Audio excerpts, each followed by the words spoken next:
$115 trillion. That's what it's going to take globally to hit the net zero 2050 targets. I'm Carolyn Parrs, communicator, coach, and host of Just Power, a podcast about creating a clean energy future without leaving anyone behind. Join me as we explore the technologies, policies, and human stories that can make clean energy not just sustainable for our planet, but accessible for everyone. Welcome to Season 2 of Just Power. I'm Carolyn Parrs. We're so excited to bring you in this season the technologies, the policies, and as always, the powerful voices of the people who are working hard in our energy transition to bring clean, affordable, and reliable energy to everyone. So if you haven't already subscribed to our channel, do it now, please. It keeps us going and keeps these shows going. So thank you so much for considering that. You know, ever since the pandemic, we faced a growing energy affordability crisis. A global survey by Accenture reveals that 1 in 3 households right now are struggling to pay their energy bills. I've said that before, but I haven't said this because I didn't know it, that in the US, that's nearly 1 in 2. Right? So in our race to net zero and the massive infrastructure investments that are needed for that, the costs will inevitably impact customers. So what do we do about that? Today, I have with me Eva Buren, who is Accenture's Energy Retail Global Lead, to explore a study they did called The Energy Provider's Guide to Net Zero. And Eva will show us how we can balance our clean energy future with affordability for all. All right, I'm excited. Welcome, Eva. Thank you, Carolyn, and congratulations to an outstanding Season 1 of Just Power. Thank you so much. That was our first, right? We're going strong. Thank you for coming on. You are our first guest on Season 2. So thank you so much. So just to set this up, Eva, to better understand the situation and what we need to do to address this, I read that Accenture did 3 things, basically. One was deep research and in-depth modeling, right, on the impacts of net zero. And then 2, conducted a global survey of over 16,000, participants, right, globally. Yep. And then you identified 5 strategies for how energy providers can respond. So that's what we want to cover today. Let's start with the research, right, and the modeling. What did you do, and what did you learn from this? Yeah, so I think we all have experienced that the global energy prices have been on the rise. We've been seeing demand spiking after the post-COVID economic rebound. We've had the geopolitical conflicts. Supply and demand are out of balance. But we have seen that the prices have started to stabilize in around 2023 for energy. But then yet again, they start to rise, and we expect that to continue happening. And why is that? Well, it is because of the investments that all the energy providers need to do to strengthen the grid, to bolster the resilience, and also look for more distributed, intermittent sources of power. But when we look then at trying to figure out what is that going to do and how much is this going to cost, based on the analysis we've done and the secondary research we did, $115 trillion, which is a big number. Trillion. Wow. Yes. That's the expected investment, what it's going to take globally to hit the net zero 2050 targets. Then when we think about that, some of that cost would and land on the households for their electricity cost, and that will be impacting more regions more than others. And unsurprisingly, maybe some regions like Africa, Middle East, Central Asia, APAC are being hit the most. But even in the US, we should expect a 50% increase to hit that 2050 target. 50% increase on our energy bill as we know it right now. Yes, and that's Right. to note, that's the projection Okay. if we assume that those investments are made. That's a huge amount, right? Because, when we hear sometimes those rate cases is like 6%, maybe 9%, right? And now we're talking 50%. And it's of course compounded over the years. Yeah. But that's a tall order. So either the cost and the price for consumers will increase that much, and or we look at the energy providers, they might be constrained or asked by the regulators to maybe keep that pace a little bit lower and not increase so much. And then what that means is that we heard that the increase that consumers could take per year would be maybe around 9%. That's a maximum threshold. Yeah. But if we were to delay the investments, we may not hit the 2050 net zero targets until 2085 Right. or even further. And that's just more climate change, more carbonization. Okay. Yes. All right. We have a cost and we have a timing issue, right? Yes. And you've solved this.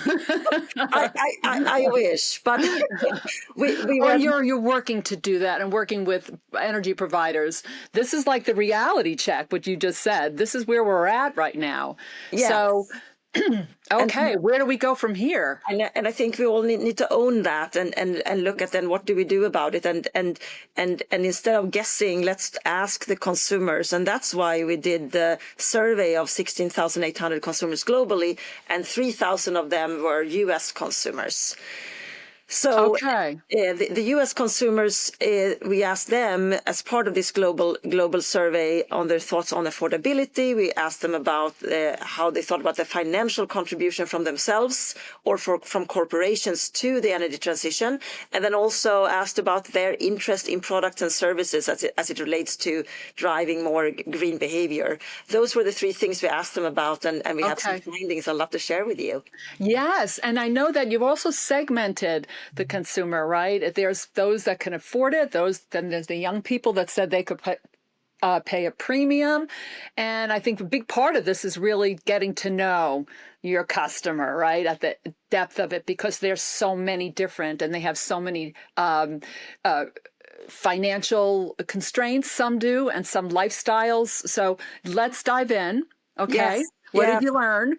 For sure. So the first one is not really surprising, I would say, but the number one thing that consumers are still looking for is energy affordability and reliability. And if we look at ourselves, well, that's kind of like the basic needs that we all have, right? So 69% of all the U.S. households said yes for that, and but 60% of all the U.S. households are also expecting the energy providers to help them save on their energy bills. Okay. Yeah. So they want it, but they want to save, right? Yeah. So but then what they don't feel is that necessarily that the energy providers are helping them to save. So 58% said that they are not satisfied with that, and they are also looking for cost saving tips and advice, and 45% said that they're not satisfied with that either. So there is a need for that is to some degree unmet right now. Okay.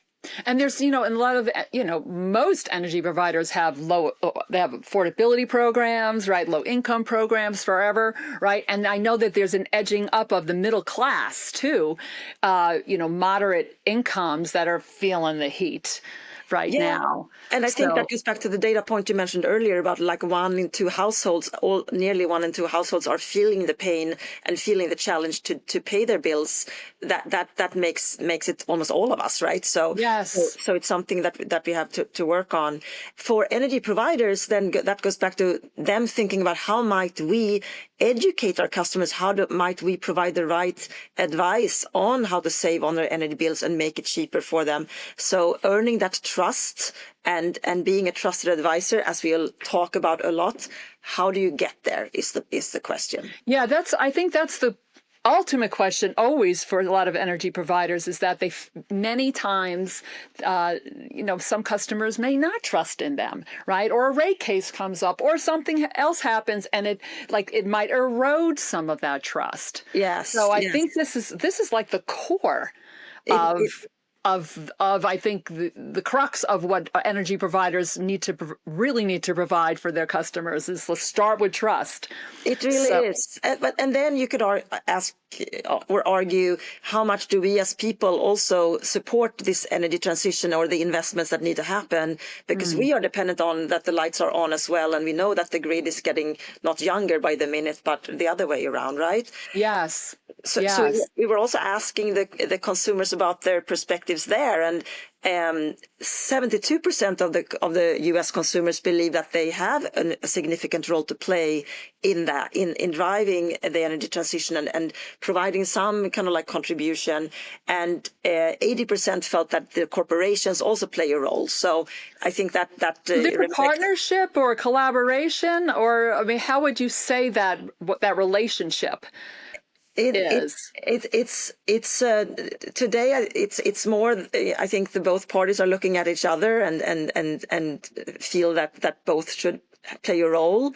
But then how do we do that? And that goes back to what you talk about a lot in the season 1 around the community engagement and community actions. It all starts there. So that's what I would say. That's a big piece of it. Yeah. Okay.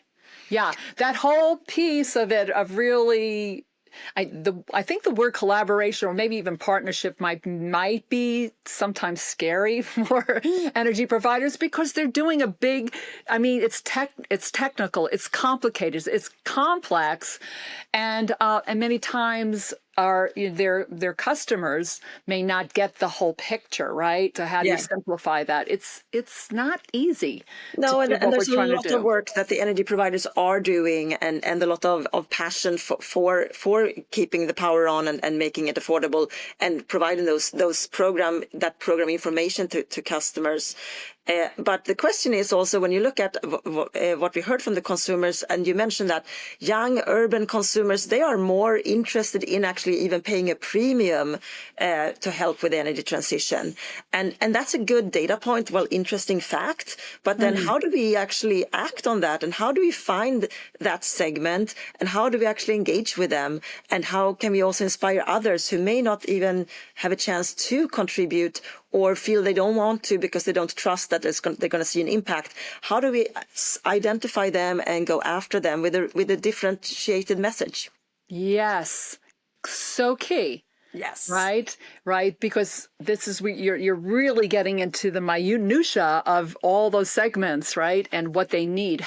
But before we get into that part, I want to just ask: was there a ceiling on how much they were willing to pay that premium? Was it 10, 20, 50? What were they willing to pay? The kind of the number that seemed to be of being okay was 15% on top, to pay more than up to 15% of their current energy bill in premium to support the energy transition. Okay. So around that number. Up to 15%. Yeah. Okay. All right. So messaging to different segments for their needs, right? This is getting granular for your And in the age of AI, right, we should be able to do this. And that's the beauty, right? There was one more thing before we maybe talk about the solutions and the strategies you're recommending. It's just around other products and services related to energy efficiency and smart home devices and so forth. The good news is that the U.S. population is buying a lot of that already, and there's interest in buying more. So again, going back to the segments, how can we go after what people need? And it's not only, simpler energy efficiency solutions at home. It's also looking at EVs and battery storage out in the coming 1 to 2 years. So the interest is there. The willingness is there in pockets. How do we capitalize on that and help together drive that transition? Okay, so different programs, more innovation maybe around energy efficiency, right? and helping your customers help you, right?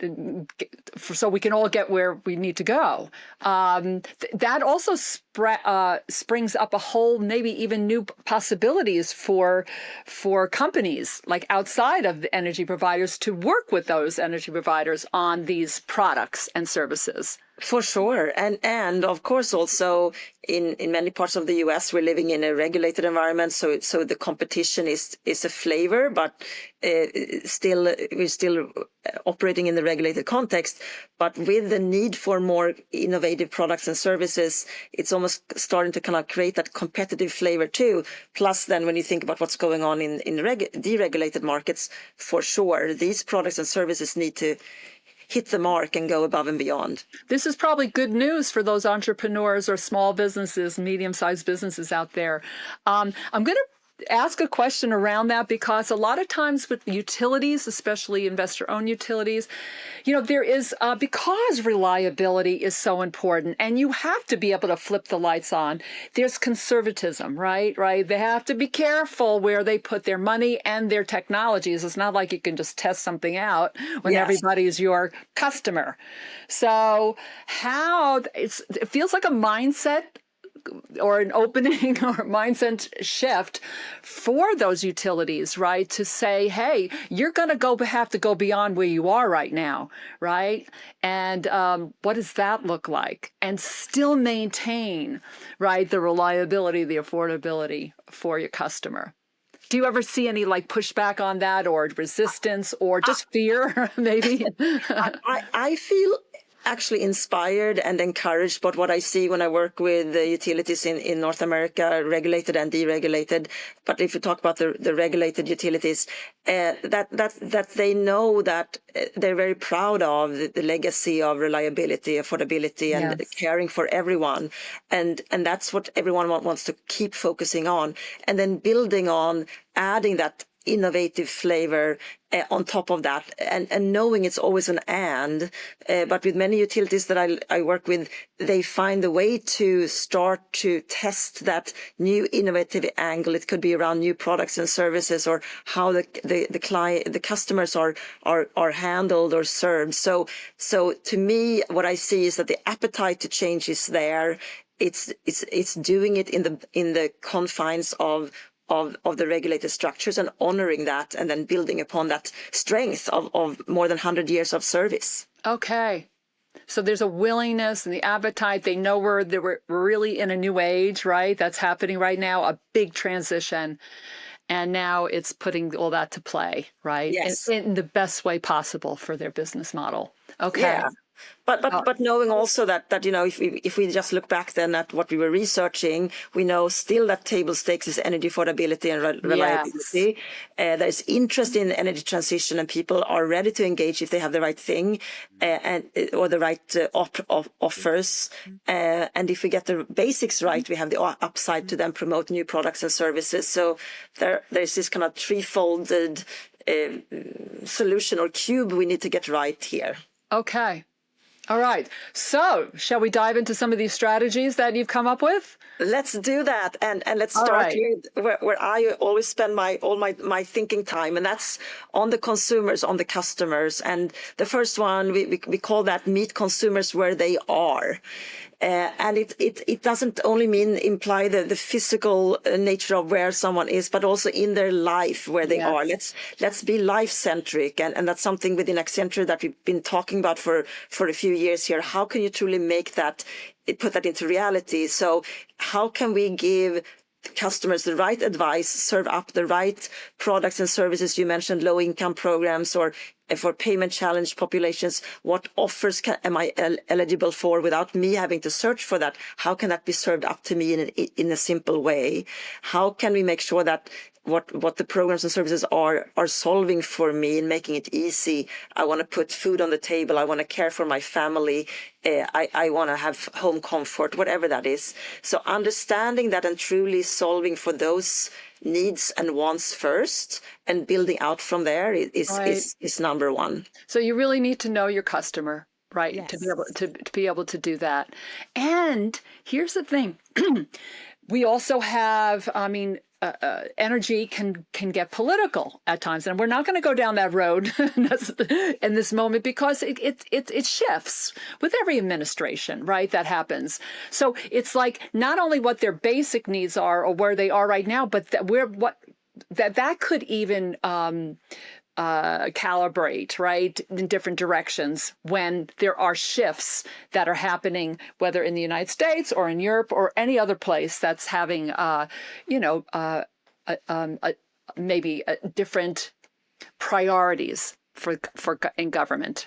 Yeah, and to some degree, the macro will always be there and change and move, but the micro, the individual people, being close to them and getting closer to them than we've been before. And in utilities and with energy retailers, we've been working on customer segmentation for many years and implementing those. However, the magical segment of one where someone truly knows and serves Eva for what she needs and Carolyn for what she needs.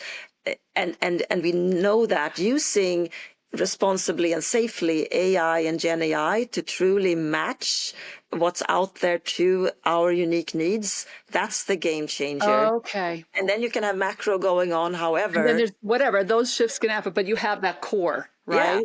Yeah. Yes. Right. Okay. I love it. And Carolyn, you said the magical word core, because that's what we talk a lot about in terms of digital core.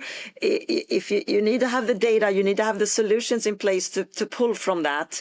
It's data and it's the ability to draw the insights. That's where we do a lot of work with our utilities. Okay. So, right. So they're getting to know your customer with the data, right? And you said how did you, an audience of one, or how did you put that? Segment of one. Segment of one. Yes. Segment of one. So everybody is an individual, right? Yes. It's not just don't lump them all over here and expect them all. We may even stop talking about segments, because we can just talk about us and we all are all individuals finally. Okay. Fantastic. Well, how do you do that when everybody's a customer? House calls or something? Data. Yeah, and that actually takes us into the next recommendation we have. So that sounds very nice and easy to do, but there's a lot of work. And when you look at what is required as number one, is really to look at how utilities and energy providers are organized and how they operate to serve the customers. Yeah. And in my mind, the industry has been very, very asset-centric for so many years. And that's for a reason. The poles and wires and the future of that is very important, will always be important. But we need to make sure that the employees, the people and the customers, the human element of this is equally important. And if we actually flip this upside down and really focused on the consumers as the core for how we're organized internally, that's a big game changer. That is the game changer. You've nailed it. It's just like the whole human side to the energy, our energy world, right? Yes. So, and then we're all service provider, consumers of service across different industries, right? So these days, the expectation of service is quite high. So for us as utilities and energy providers, we need to provide that effortless experience. We need to make sure that we talk a lot about one and done, first contact resolution. Those things matter. And if we organize around what the customers needs versus the traditional, what we call front office, call centers, back office, billing, credit operations, payment. In the middle, you have sometimes a middle office and you have energy efficiency programs. It becomes very siloed quickly, and that's working against all of us. Okay. All right. So gone with the silos, right? Nirvana, yes. Okay, so focus on, I hear you said, meet the customer where they are, right? Start with the customer, right? Yes. That's a huge, big piece. Yes. And then something that utilities have been doing for so many years, and there's a pride in that, and something they're continuing with is to optimize and relentlessly identify where are there pockets of cost we can actually stop doing and make sure that we're operating in an efficient way. So that will continue, and the the yin and the yang of the AI and Gen AI deployed responsibly and safely also not only gives us the ability to go directly to you as a consumer, but also to identify pockets where we can optimize on the back end. Okay. So that's also the moment we're in these days. Right. So when you get to know the customer, you can start seeing where those pockets are too, Yes. right? You'll see Yes. where those opportunities are or the things that actually need to be, fixed. So, okay. And you said the word relentlessly. So that means like you're on it, right? Yes, and I think you asked me earlier how are energy providers and utilities thinking about this. Well, obviously, it's also looking at what platforms do we have in place today. Will we be ready to do this over the coming 10, 20 years, right? So it's also doing an inventory of where do we stand today and what do we need to invest in the future to be able to do this. Okay. Both from cost savings and from a customer centricity point of view. Okay. Those two things in balance. Yes. All right. That's strategy number 3, is that? Yes. And with cost reduction comes also growth opportunities, or like that balance of we need to grow our business and as a deregulated utility, that's all about market share and growth and new products and services and being innovative that way. But we just talked earlier about that applies also for the regulated utilities more and more. How can we look at the products and services we have and promote them more? And is there any way for us to return the proceeds to some degree to the costs we're having to start improving our grid? So the growth lever, if you will, is there for everyone to consider. It may just have a different flavor depending on if you're a regulated or deregulated utility. Okay. So just like, it's so interesting because with the growth of the business, a lot of times what I've heard, let's just say with regulated utilities, that since everyone is their customer, right? Yes. That the growth, it's more like, it always felt like more like it was about customer satisfaction more than, hey, we're going to grow our business, we're going to double this year, right? So Yes. it's a different, again, you're going to need to grow your business, right? In different ways so that you can serve that customer even better. And I think it goes again back to the heritage and the importance of serving everyone and equally and building upon what utilities have been delivering for so many years and keeping that in mind still. We're not throwing that out the window, but it's just thinking about like what else are we going to do to continue to serve everyone the best. All right. I bet you, the commissioners are going to like this because they're always talking about, it's about their the residents, right? And the customer focused, right? And now you're shining the light there and all of it is emanating out of that. Do you know what I mean? It's coming from that core and going outwards. So I think this could be a good partnership here.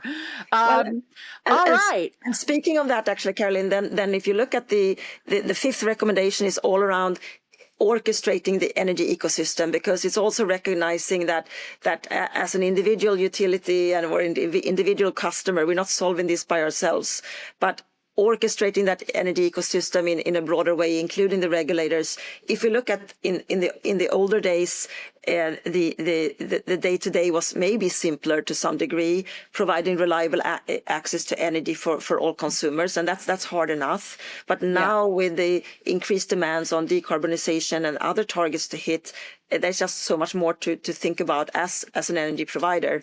So there are many things that can be done here, and they're also quite broad and big, educating the overall ecosystem on the industry challenges, because it's not easy.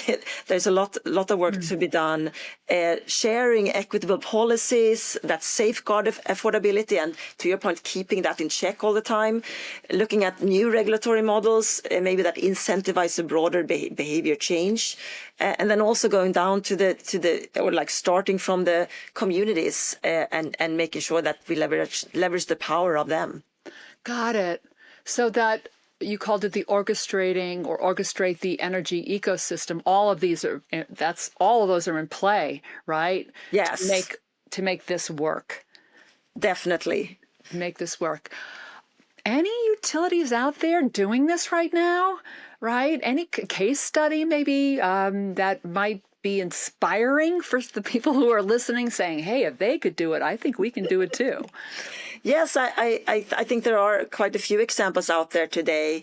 And many of the utilities right now are looking at how can we create a new foundation for our platforms, our systems. How can we get to that magical AI and Gen AI solutions in our hands and then start to build the foundation in different ways so we can serve our customers differently. It starts with technology, but it really starts with the business driven. What do the customers need? That's happening everywhere. There's also, or in many places, there is also realization that what we talked about earlier, how we organize ourselves, and is the way of having a front office and back office and so forth the right way, or are there other ways to organize our operating model as a utility? That's a big topic that we're working with utilities on. And then thirdly, I would say the customer experience. In the past, I've seen efforts to do that, and sometimes they come and go in spurts.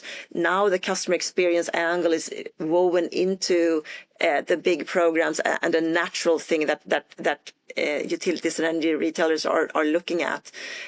But it's not it's not done overnight. But I see steps toward that across the patch. Yeah. So for a utility, an energy provider, even a municipality, what would be like the steps to begin? What would you give them as like best practices? Like if they're already thinking about this, you already said that's already happening, right? What are you seeing out there? Like what's the big next step that has to make so that this does have an impact across the globe? It starts with the data, and do you have your data, and do you have it in one place or many places, and how can you get that in check and not so distributed so you can build from that. And it's also looking at your current solutions and systems.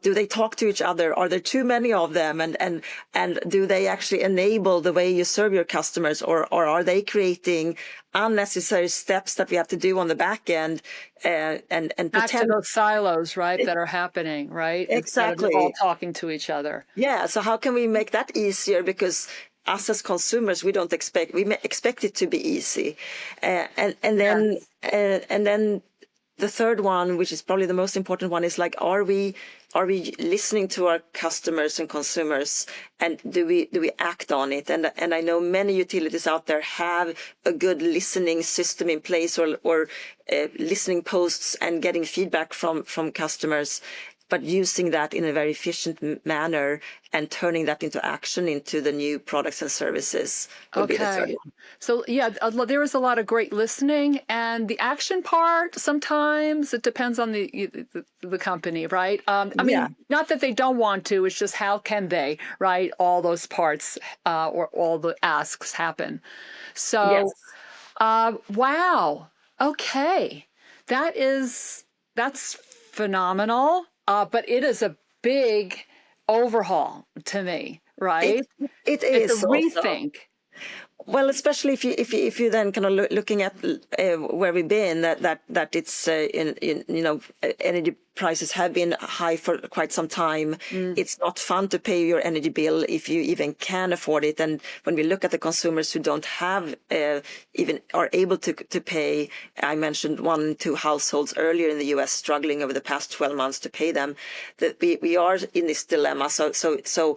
Of paying bills and then more investment. So now is the time to take that action, and starting with meeting the consumers where they are, and being relentlessly focused not only on cost optimization and then growth. That will set us up for the future and future success for the customers. Okay. Well, I have one action for everyone that's listening here. You can download the report. go to our show notes and you can have the report. It's a really good read, all right? And it'll support you. Really lays out what the problem is and the solutions, right? And then, of course, then you have to just call up Eva to get into the weeds of it all. So that's a great next step. What else would be a good next, like a call to action for those?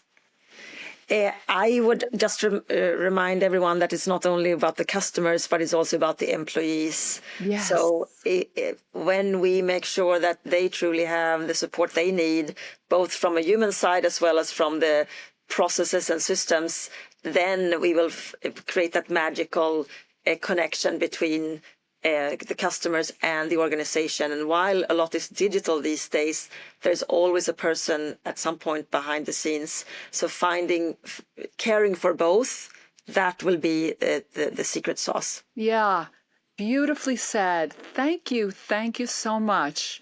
That Thank was a lot to say, but you've laid it out really clearly, and this is such a passion of mine to make sure that we're all taken care of in our energy future, all of us, right? Yes. And it sounds like what you set up is that you get to know all those segments or that segment of one, right, as you called it, that like really understand what their needs are and coming from that point of view versus like one size fits all, right? Absolutely. And let's be inspired by other industries. We're part of a bigger industry service experience ecosystem too. So let's build on that. Okay.